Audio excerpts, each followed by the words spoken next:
Hello there. For this week's bonus content, we have our interview with a woman named Sandra. A few weeks ago, I was contacted by a pastor here in St. Louis, and he told me that during his undergrad time at Wheaton College in Chicago, he had a professor who was attending Covenant Seminary at the time of Elizabeth's murder. So we looked her up, and she agreed to tell us her story. Sandra was one of the few unmarried female students at Covenant in 1990. And she had a class with Elizabeth, which turned out to be incredibly influential on the rest of her life. She also went to Grace and Peace Church with Egon Middleman, who we've briefly mentioned before in this series. Sandra's story provides a fascinating look into what it was like to be a female student at Covenant Seminary in 1990, and the effect that Elizabeth's murder had on the people that were there. So with that, we bring you Sandra. When I was attending Covenant, I was Sandra Fullerton.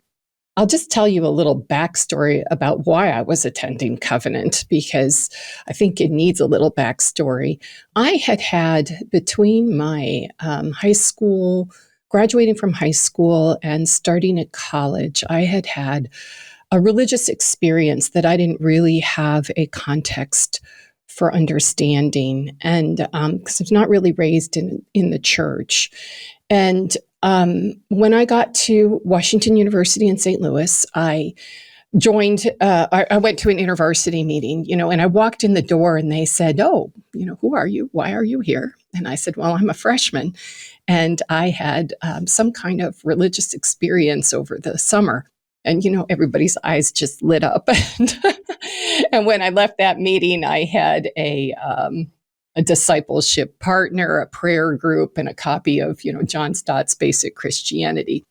And InterVarsity was really important in my discipleship. But I mention this story because as I began to look for a church in the St. Louis area, it was without any sense whatsoever of denominational differences.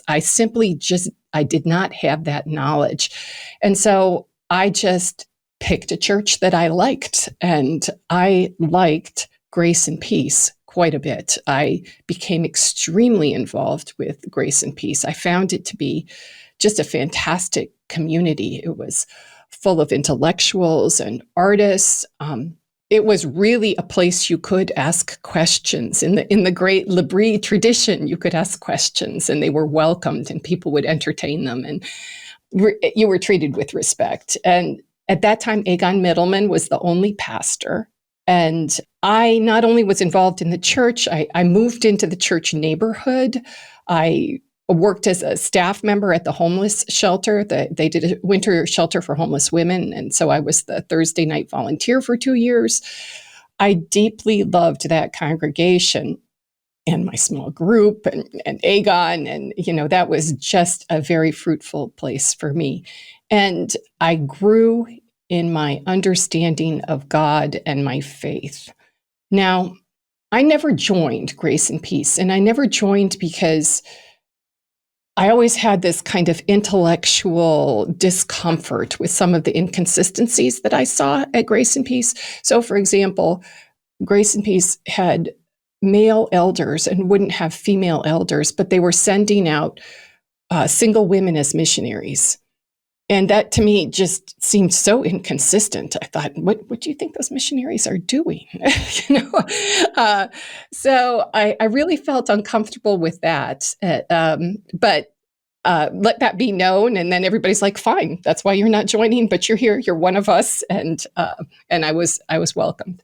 So when I graduated from college, I was very torn between whether I should go on to graduate school in political science, which was a deep interest of mine, or go on in theology, which was also a great interest. And I loved both, and I couldn't decide. So I decided that since Covenant was close by and associated with my church, that what I would do was I would just get a job in St. Louis, and I would take classes at Covenant part-time while I was working and try and, discern whether that was what I should be doing.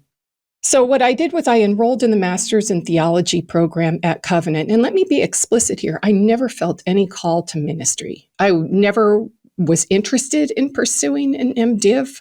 it was really an intellectual pursuit for me. So I was aware of some of the PCA's position on women, but since I wasn't interested in ministry, I just didn't think it would be an issue. I thought, well, that's not my path. And Sandra, what year did you start? 1989. 1989. So my first class there, I started as soon as I graduated from college. My first class there was in 1989. And with my first class, I realized that things were a little different because, I was coming out of WashU and I had gotten a very, very good education there. And I took a course. My first course was in church history at Covenant. And in that class, it was me and a bunch of young men. And I had an incident with some of the other students in the class, and it was just strange. I can't remember what the professor was talking about, some theologian, and something in what he said made me ask the question in class, do you think this is related or influenced by the Platonic forms? And the prof and I just had this back and forth about that, we're talking about that. And then we had a break and I went out to get a drink at the drinking fountain. And these three young men came out. And when I turned around after getting a drink, they were all standing there and they looked at me. And one of them said, "You're really smart, aren't you?" Just like that, just flat, And I thought, oh, okay. I guess somewhere in there I wasn't supposed to have done what I did. And so, now I would call that a little boundary maintenance. I didn't feel threatened, but I got, my takeaway was that I was strongly discouraged from speaking in class. And look, when I look back at that, I think, yeah, they were really uncomfortable. But I also think that I didn't necessarily take that as all about me, because one thing that had become very clear to me in this class was that I was extremely well educated, and many of these young men were not. They just were not starting from the same place that I was. And so, my goal was not to shame anybody or make anybody feel uncomfortable. I was just trying to learn. So I thought, I can learn without asking questions and making everybody feel uncomfortable. So I will do that. But, my takeaway from that class was, you had to kind of, be careful. So that was the first class I took. And then the second class I took was in the fall of 1989. And I don't remember what the class was, but that was a class with Jerem Bars. And Elizabeth was in it. And she was a breath of fresh air because she sat like in the center. I recall it being in an auditorium, and like she sat in the center about 6 rows back.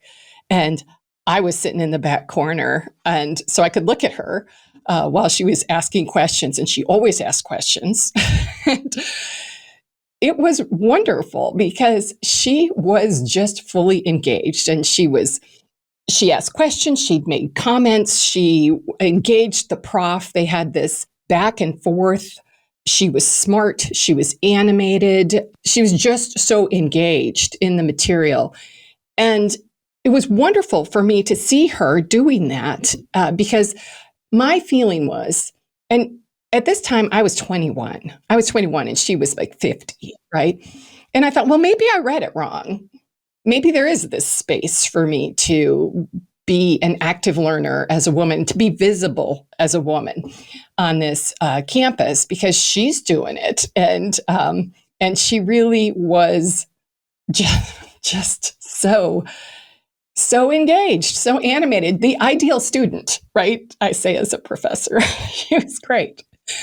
So then that was my second class. And Jerem Bars was just very, very, open. He wanted students to talk. He wanted that student engagement in class as well. Then in the spring of 1990, I took a third class, and that class was systematic theology. And I don't remember the name of the professor who taught that, but I do remember that as being quite a negative experience. The professor made us memorize the Westminster Confession. And I thought, fine, But he insisted that we do so in exclusive language. And he said, if you use inclusive language, I'm going to count it off because that is not what the writers intended. What is exclusive versus inclusive? Like, do you remember what words that would have been? Oh gosh, it's a long time ago, but you couldn't say men and women. You had to say men. So it's just brethren could not be, interpreted as brothers and sisters, or whatever ways that we do that today. He was insistent that we could not do that at the time, and that he would mark it incorrect if we used inclusive language. And I thought, fine. If you're going to mark that off, that's fine. I'm here to kind of discern my path. And there's no way I'm writing this in exclusive language. So I memorized it perfectly every time, and I wrote it out perfectly every time. And then I would write a little note, say, I understand your position that you have said that if we use inclusive language, we will be marked off. Yet, I still choose to use inclusive language because I believe this was written for the church, and I just don't feel like it's appropriate to use other language. And I turned it in every single week, and he never took points off. So I called his bluff. He never took any points off. But beyond that problem in class, I really struggled with that class from a spiritual perspective. I was struggling with it, just because of what systematic theology is, kind of taking biblical principles and then deriving other things from them.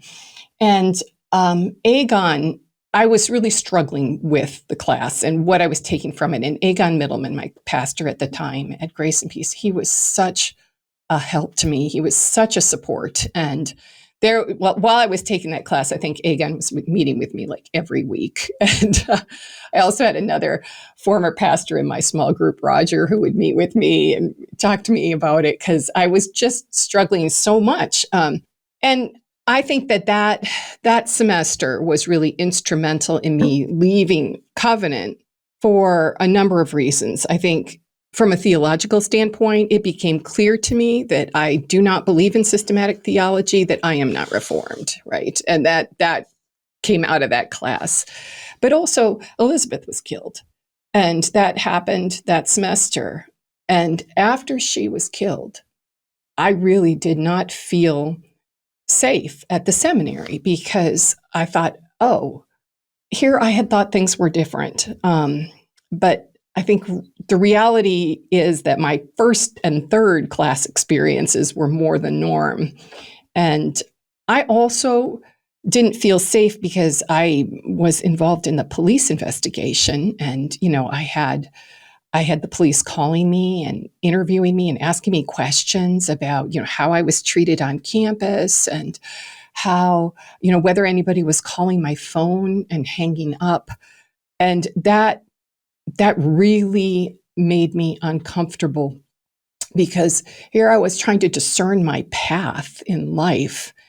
And it just became very clear that following that path, following the path of pursuing a master's in theology or maybe a higher degree in theology might be fraught with conflict and might also just limit my ability in life to contribute. So, that semester, it was so influential.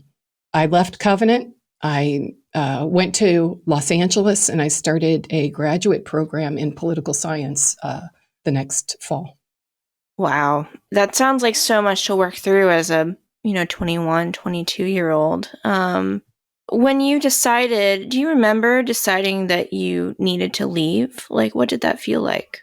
Well, it was very hard because it was so tied up with Elizabeth's death. And, I remember hearing that Elizabeth died while I was in a small group meeting for my church. We had like a small group breakfast meeting. And I was at this breakfast and I heard there that somebody had been murdered. And I was like, who? And then they said Elizabeth. And I was just thought, I know her. I know her. And it just put a different light on all of my experiences at Covenant. And because here was a woman who clearly had a lot to contribute, right? A lot to contribute, and she had decided that this was her path and it was stopped, right? And I don't know why it was. And I don't know that we're ever going to know why it was, that she was killed. But the fact that she was killed, the fact that she was killed on campus in the chapel building, I don't know, it was like a directional arrow for me, like, not here, go the other way. Did you have any conversations with other women on campus at the time? There was just a few other female students and wives. Like, was there a sense of like, we're in this together, we're going to keep each other safe? Or were you more just on your own? I was more on my own because I was a non-traditional student, so I wasn't around during the days, right? So I was taking classes at night and on Saturdays at odd times. And I really didn't have a whole lot of contact with other women at all, other than, Elizabeth, who was in my class. So Elizabeth is killed in March of 1990. There's still time left in that semester, so you're back on campus, a number of times afterwards. So what was your sense of how was the campus dealing with it? Did professors talk about it? What was that experience like? I don't remember anything. And in fact, well, it's hard for me to look back on that now, because I think now if we had something like that at a university, I think about all the things that would have happened. And none of those things happened then, presumably somebody sent me some sort of communication about it. But I remember I only had a mailbox like in a little corner mail room. And so I could only pick up my mail when I went to campus, which was once a week when I went to my class. And I don't remember anybody contacting me from the seminary. All I remember was hearing about it from people in my church who knew people at the seminary. And so that's where I was getting most of my information about her death, was through people at church. When you say that, for context, I'm an education journalist. And so, I'm pretty familiar with what a university would or should do now when a tragedy happens. I'm not saying that something in 1990 should automatically be treated the same as something in 24, but is there anything that you wish had happened from like the institution or other students that might have helped you process things differently? It's hard to say because I don't remember my mindset exactly at that time. I do remember that, what I do remember is I was sitting there with an offer in hand from a graduate school. And I remember that the day I heard that Elizabeth was murdered, I just thought, sign that. Sign that and go. And that is precisely what I did. And I don't remember any communication from the seminary. And, it could be that was happening in chapel, right, in the chapel sessions. But because I was a part-time student, I just didn't get it. Or I might have gotten a note in my mailbox, but that was pre-email. So there was no way for the seminary to do anything about it other than, maybe send people a letter. And if I got that, I don't know. But it wasn't like the first class that you had after that. They said, hey, we're just going to talk about this, or? They did not. No. So I felt like I was just really, I feel like most of what I heard through people from my church. And so that was just rumor and gossip. How has being around that tragedy informed your work since? Well, this is a strange thing to say about it, because I do think it was a tragedy. And I do think that Elizabeth's death is just the loss of her for the church, this is a woman who was going to work for the well-being of the church. And that loss sits heavily on me. But from my own perspective, the murder was so instructive in my own life. It really was like, I felt like the path for me was going to get my PhD in political science that this door was closed. It was just firmly shut, and that was the direction.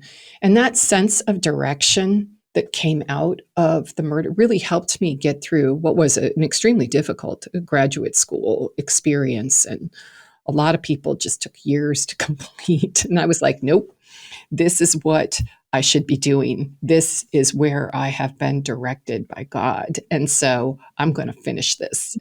And I got in, got out, and have had a very fruitful academic career as a political scientist. So, and it was also my experience at Covenant was helpful to me in discerning my own personal theology. And I would also say when I taught at Wheaton, it was also very helpful for me in conversing with some of my colleagues there. Sometimes people would say, oh, well, as a Christian, you have to believe this. And I could say, no. I said, you're saying that because you're Reformed. And so you have followed this thought progression. I am not Reformed. So I am coming from a biblical theological perspective. And so I am in this place. And so that ability that my time at Covenant gave me to be able to explain to people who cared deeply about theology, like why we had these differences, that was a gift. That was a gift. And that's something I've used through my life. I am just kind of soaking in your ability to explain so many multiple facets and sides of both theology, but also like church, and how you've navigated those differences. I will say I do not have any bitterness towards the PCA at all, because even though these things happened while I was at the PCA seminary, I was also at my church. And in my church, I was getting so much support, so much. They wanted me to be there. They wanted me to have the questions. They wanted me to work through this. They were going to help me in any way they could. And so, even though it might have been kind of contentious and difficult at the seminary, there was a way in which every last bit of that was kind of being redeemed and processed within my church community, which was ideal, right? That's what your church is supposed to help you do. And Grace and Peace was just a phenomenal place to be an intellectual. I've often wondered about, several people have talked to me about the phenomenon of Grace and Peace being a great church, being in St. Louis, and then there being kind of a natural connection to Covenant, and then a push and a pull of exactly what you're describing of, I love this church, I'm confused by this seminary. And some people in the denomination feel it from the opposite way too, of we think Grace and Peace is like way far out in left field, and it's bringing these people to our seminary who aren't Reformed and shouldn't be in the PCA. And so that's kind of a tension in the denomination. I'm also have talked to several people also who were adult converts and have kind of described something similar to you of just wanting to study, wanting to learn. And you didn't necessarily know all of the politics and backstory that you would be jumping into. Have you, since you left, have you had other conversations, maybe at Wheaton, with other adult converts and kind of helped people navigate similar questions? My husband's an adult convert, and there's a way in which I always felt like if I'm going to have to marry an adult convert. Just because we have very, very different views, right, about what is going on at any particular point in time, and you're not carrying around a whole lot of baggage, right? Or your baggage is other. It's different. But I have not found, he has just had a different set of questions than I have had. So, and maybe a different set of concerns or not a need to kind of probe deeply into why are things the way they are. And I think that seriously, my theology, this problem that I had not being able to determine whether I wanted to go to graduate school in theology and political science is because the same kinds of issues are often at play in both of these things, right? That what we believe about theology or what we believe about government affects our polity, affects how we are together as people. And yeah, so I don't know. That's not quite answering your question, Ruth, but I don't know that I have had, I can't think of anybody else I know who's an adult convert who then went to seminary. When you were at Grace and Peace and Covenant, did you have a sense of like, oh, Grace and Peace is like this black sheep of PCA churches in St. Louis? Or was it kind of like, this is the only experience you know, so that was the water you were swimming in? Well, it was the water I was swimming in. And then I went to Covenant. And then people would say, oh, Grace and Peace, what's going on over there? And I would say, good things. But yeah, I definitely, when I was at Covenant, I definitely got the feeling that the church was something of a pariah. But it was also very hard to figure out why that was, given that the church was doing so much that was good. And, whenever you start talking to people at Covenant, they start, invoking L'Abri. And I'm like, have you been to Grace and Peace, right? That is your most like L'Abri place. And so I think it's all nice to think about L'Abri in the abstract. But when you think about what was it like to have people show up and question, people who weren't necessarily going to believe everything that you thought and, toe the line. Well, I mean, that was Grace and Peace. I looked up your CV. You have a lot of expertise in human rights. And I was just curious how your faith and your time at Covenant together or separately inform that work. Well, it's always hard for me to figure out how my faith impacts my work, because I kind of became a Christian at the same time that I became interested in these issues that I have spent my life working on. And so it's hard for me to pull those apart. Can you just elaborate just briefly, what is that work for the audience who hasn't read your CV? Sure. So I do work on forced migration, on property rights, and on sort of post-conflict community reconstruction. What happens to places where there's been war? At least that's my recent work. I have done some other work in the past looking at how courts function, how well they function, particularly adjudication of property conflicts or post-genocidal work. So yeah, I'm in this human rights world. I would not say that's my most.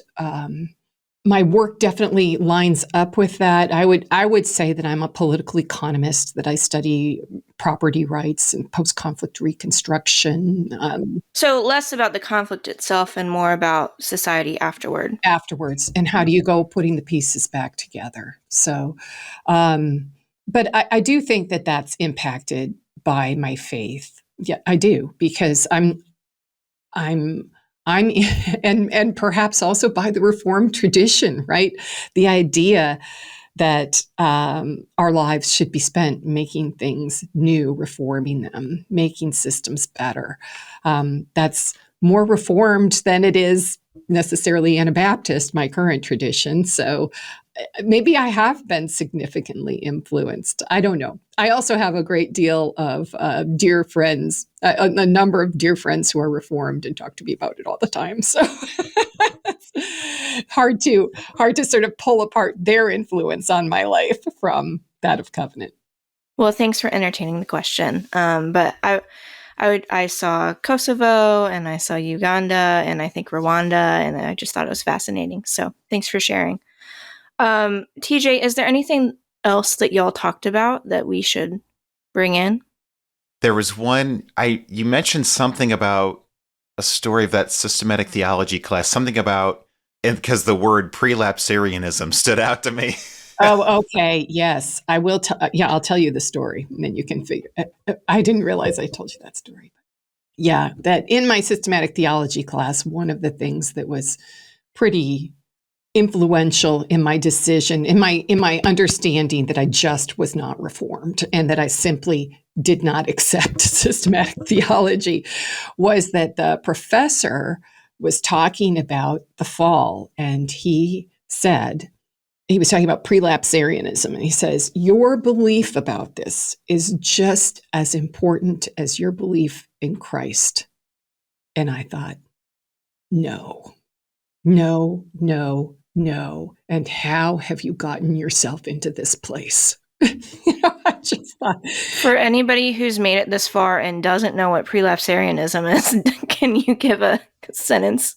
Are you saved before the fall, right? Being saved before the fall, right? And I just think, no, it's just simply not as important that as to whether you believe in Jesus Christ is not.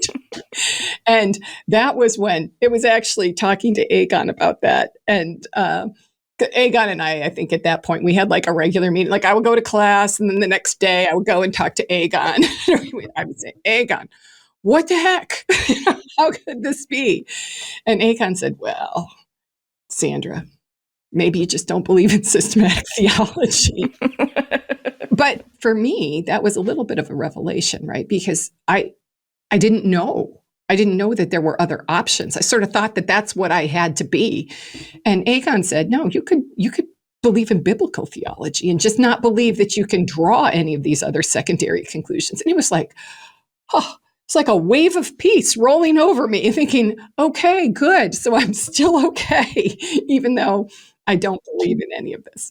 And that was funny because when I went to, when I later worked at Wheaton, and I would have a chat with the theologians. And I remember one of them saying, well, I can't remember. He was talking to me about some sort of derivative principle. And I said, yeah, you believe that. I don't, because that is coming from systematic theology. And I just don't think we need to make any other suppositions about what God meant through Scripture other than what is in Scripture. So I am a biblical theology person.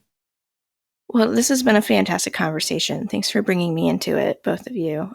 Is there anything that we haven't talked about yet that you want to make sure to bring up?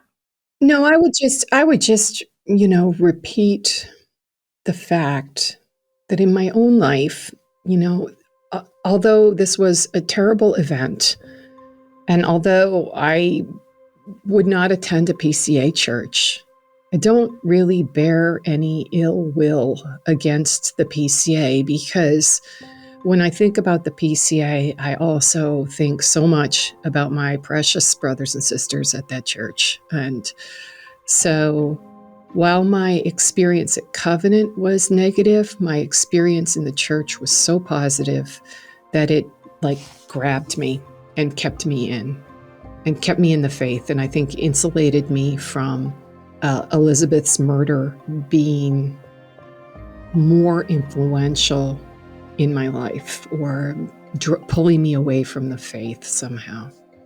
And I'm grateful for that.